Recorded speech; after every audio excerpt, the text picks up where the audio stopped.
e a vida. Que assim Deus nos abençoe. Amém. Irmãos, alguma vez vocês já se perderam? Alguma vez vocês já se sentiram perdidos? É difícil quando você está numa estrada de terra, o GPS já não pega mais o sinal, e de repente você se vê numa encruzilhada. Qual que é o caminho que vai te levar ao destino? A dúvida paira. Você não sabe o que vai acontecer. Você não sabe aonde aquelas estradas vão te levar. Quando você está de bicicleta, é ainda mais complicado, porque o cansaço ainda pode tomar conta. O desespero pode nos fazer tomar decisões precipitadas e erradas. Pois bem, é para pessoas perdidas, para pessoas que não estavam encontrando um rumo, que este evangelho foi escrito para o dia de hoje. O Senhor Jesus, desde o capítulo 12, está na sua última semana de vida, conforme João nos diz. E Jesus está ensinando cada vez mais sobre a necessidade da sua partida para junto do Pai. No texto anterior a este, especialmente, Pedro é avisado que vai trair Jesus. Então cada um daqueles discípulos, ouvindo estes últimos discursos de Jesus, estão angustiados. O que nos espera? Como é que nós vamos sobreviver? Qual é o caminho que a gente precisa seguir? Onde vamos encontrar a força necessária para seguirmos em frente? Jesus começa o texto do domingo de hoje dizendo: não fiquem aflitos. Não ficar aflitos? Mas que palavra é essa? Como não ficar aflitos se o Senhor vai deixar a gente sozinho? Como não ficar aflitos se o Senhor falou tanta coisa sobre morte, sobre sofrimento? Como não ficar aflito? Mas a mensagem de Jesus é complementada com as seguintes palavras: creiam em Deus, creiam também em mim. Jesus não diz para eles: sejam fortes, vocês conseguem. Se animem mutuamente, porque vocês são capazes. Deem um jeito vocês de encontrar o caminho. Vocês podem, vocês são inteligentes. Nada disso. Nada disso. Jesus diz para os seus discípulos: creiam em Deus. Não confiem em vocês. Creiam em Deus. Creiam também em mim.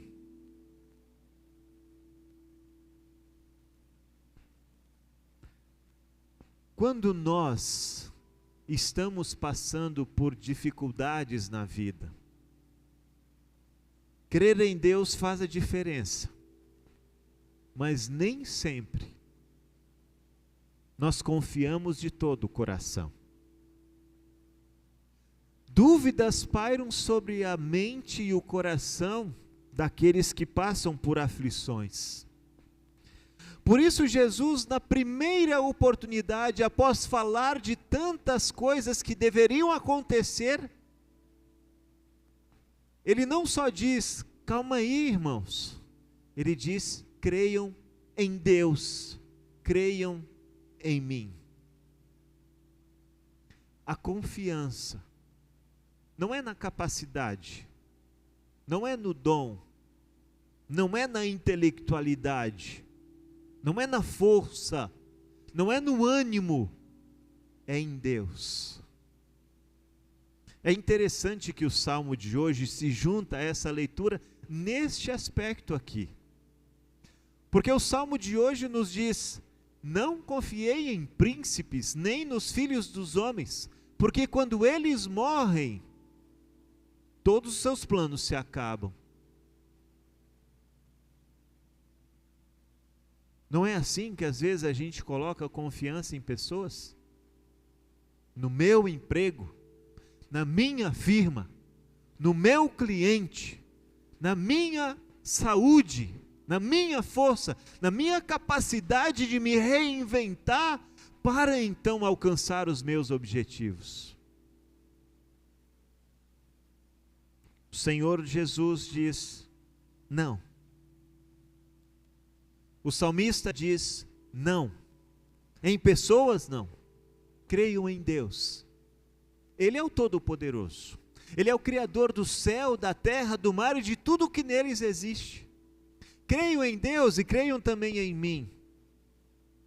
E aí ele continua a sua palavra: na casa do meu pai tem muitos quartos. Jesus já põe os olhos deles em direção a Jerusalém celestial, na casa do meu pai. Se os dias estão difíceis, se a dor está grande, na casa do meu pai tem muitos quartos. Lá tem um lugar para vocês. Lá não é apertado, não. Lá não cabe só 144 mil, não. Não cabe lá só a igreja luterana. Lá cabem todos os que são chamados pelo nome, pelo próprio Deus.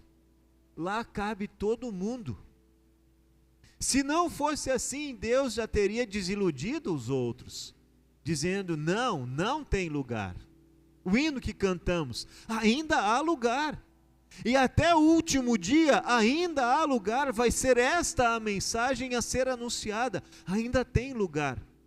Tem 12 lugares aqui na frente, mas não é só aqui.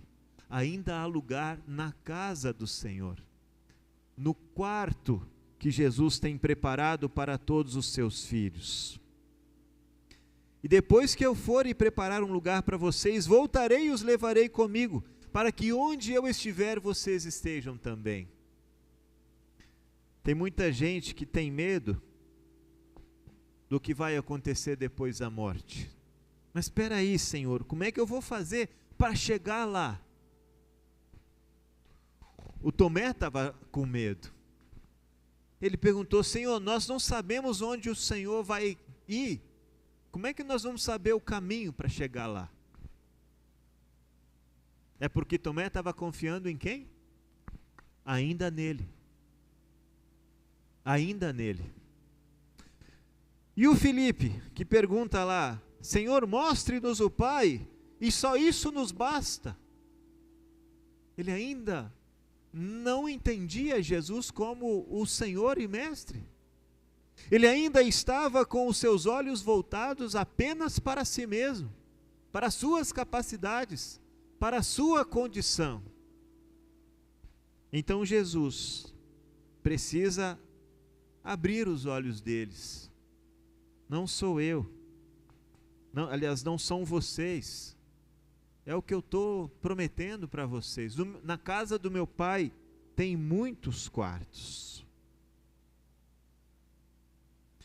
Mas Jesus não deixa o Tomé e o Filipe sem resposta. Ele diz: eu sou o caminho, a verdade e a vida. Somente por meio de mim é possível chegar ao Pai. Jesus é o caminho. É Ele que, com a sua morte e ressurreição, abriu a porta do céu para mim e para vocês. Ele é a verdade, não qualquer verdade. Ele é a verdade. Nele não há desilusão. Nele não existe mentira. Ele é a vida. porque ele venceu a morte e hoje vive e reina eternamente ao lado direito de Deus Pai. Jesus, e somente Jesus, é assim. Apontando então para as suas próprias qualidades, Jesus redireciona os olhos daqueles discípulos, não mais para os sofrimentos, não mais para os problemas, não mais para as suas debilidades e incapacidades, mas para o que Jesus é, em verdade, para cada um de nós. Pois Ele é o caminho, a verdade e a vida. Somente por Ele é possível chegar ao Pai. E aqui, irmãos, eu preciso dizer que tem muitas frases bonitas ditas a respeito da religião. Todos os caminhos conduzem a Deus. Toda religião é boa. Todos os caminhos levam ao céu. Não. Nem toda religião é boa. Porque apesar de a religião ter como significado religar com o Pai, nem sempre a religião vai nos ligar com aquele que é nosso Salvador, com o único caminho para o céu. Nem toda é boa. Nem toda a religião vai nos levar aonde Deus preparou um lugar para nós. Somente Jesus, Ele é o único caminho para o Pai. O único pelo qual importa que sejamos salvos. E sabendo disso, Jesus continua o seu discurso de consolo, dizendo: agora que vocês me conhecem, conhecerão também o meu Pai. E agora que vocês o conhecem e o têm visto, e desde agora. Então Felipe pergunta: mostre-nos o Pai, Senhor, e aí não vamos precisar de mais nada. Jesus, desiludido e triste, diz: há quanto tempo estamos com vocês, Felipe? Até agora você não entendeu que eu e o Pai somos um? Era uma questão de fé.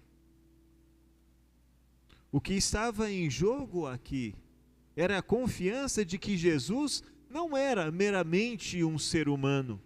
Ele era a representação física, visual, da presença de Deus Pai junto com o seu povo. E Filipe não entendeu isso. Ainda não reconhecia Jesus como o Messias enviado por Deus para salvar as pessoas dos seus pecados. Mas às vezes a nossa fé também é cheia de nebulosidade. A gente não tem muita clareza sobre o Deus em quem confiamos. Às vezes limitamos inclusive o poder de Deus, a capacidade que Ele tem de estar ao nosso lado e de nos ajudar em nossa lida diária, na vida cristã. Por isso é importante juntar a esse texto aquilo que Pedro nos ensina na carta dele. Vocês são a raça escolhida de Deus, a geração eleita, o sacerdócio real, a nação santa, o povo de propriedade exclusiva de Deus, para proclamardes as virtudes daquele que vos chamou das trevas para a sua maravilhosa luz. Ou seja, Pedro nos diz que esse Cristo que morreu e abriu a porta dos céus para nós, Ele que se apresenta como o caminho, a verdade e a vida, é por meio dele que nós somos feito povo de Deus. É por meio dele que nós somos amados. É por meio dele que nós recebemos a qualidade de povo do Senhor, filhos amados de Deus, aqueles que têm seus nomes escritos no livro da vida. E por que saber isso é importante? Porque isso tem a ver com identidade. Não quer dizer que nós vamos nos tornar. Pedro diz: vocês são. Vocês são o povo escolhido. Vocês são os sacerdotes do rei. Vocês são a nação santa. São para quê? Para proclamar as virtudes, para louvar a Deus, para engrandecer o seu nome, para falar como Ele é poderoso em palavras e obras e como Ele mantém a sua igreja com poder, graça e misericórdia. Por isso, irmãos, quando Jesus vai terminar a sua parte de consolo aos irmãos, aos seus discípulos, Ele diz: e tudo o que vocês pedirem em meu nome, eu farei, a fim de que o Filho revele a natureza gloriosa do Pai. Antes disso, Ele nos afirma que quem crê em mim fará as coisas que eu faço, e até maiores do que estas, pois eu vou para o meu Pai. Obras maiores? Muita gente, quando lê este versículo, entende que maravilhas serão feitas por todo filho de Deus, porque as obras de Jesus, maiores do que aquelas, puxa vida. O que Jesus está explicando para os seus discípulos é que eles terão mais tempo de vida. Eles poderão, com a pregação do Evangelho, alcançar mais pessoas, tornar grande o reino de Deus, fazer com que mais pessoas cheguem ao pleno conhecimento da verdade e, por fim, sejam recebidos no lar eterno. A casa que tem muitos quartos, a qual Jesus fala no início do texto, não é só para os seus discípulos, é para que eles então anunciem a mensagem para que mais pessoas possam morar ali.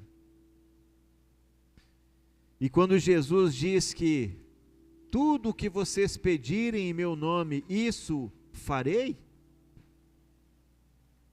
Ele não está dizendo que vai ouvir e atender todos os pedidos que nós fizermos.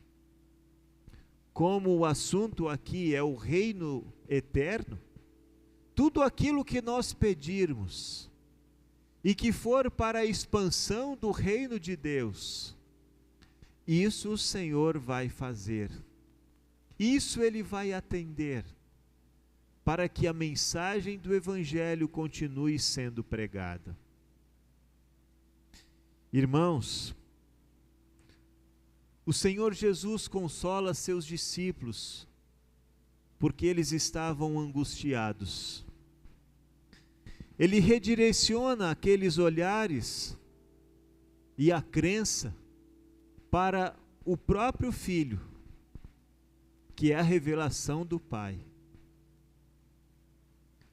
Não confiem nas suas forças, não confiem nas suas capacidades, na sua inteligência. Para chegar no céu, não confie. Confie em Deus, creia em Deus, creiam também em mim. E Ele redireciona o olhar deles para a casa que tem muitas moradas, muitos quartos, quartos não apertados, quartos suficientes para todo o que crê. Então, em meio aos dias aflitos, os quais às vezes vivemos, o Senhor Jesus tem algo a dizer para mim e para vocês.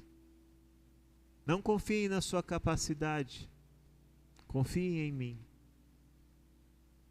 Não depositem a sua confiança no mundo e naquilo que vocês estão vendo.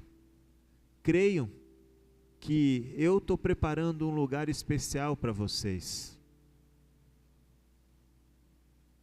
porque lá tem lugar para todo mundo. Se a vida está difícil, eu vou estar do lado de vocês o tempo todo até o fim. Então, se há em quem confiar, não é nos homens, é em Deus. Se há a quem seguir, não é a homens, é a Jesus. Se há em quem acreditar, não é nas promessas vazias, mas em Jesus, porque Ele é a verdade. Se ainda temos medo da morte, confiemos também em Jesus, pois Ele nos garante vida e vida eterna. Irmãos, que o próprio Jesus possa visitar vocês nas suas dificuldades. Que vocês possam ouvir dele aquilo que Tomé e Filipe também ouviram. Quando a confiança é em nós, quando nós queremos resolver, quando queremos saber todo o caminho, Jesus nos convida e nos chama a confiar. Confiar não é fácil, mas é a única saída, é a única solução. Pois depositamos nossa confiança em quem nos amou até o último instante, dando sua vida por amor a nós. Que Deus guarde cada um de nós, que em nossos dias difíceis, essa palavra nos seja consolo, porque Jesus é o caminho para o Pai. Que permaneçamos firmes neste caminho para sempre. Que assim seja. Amém. Nos coloquemos de pé. E a paz de Deus, que vai muito além do nosso humano entendimento, guarde o nosso coração e a nossa mente em Cristo Jesus para a vida eterna.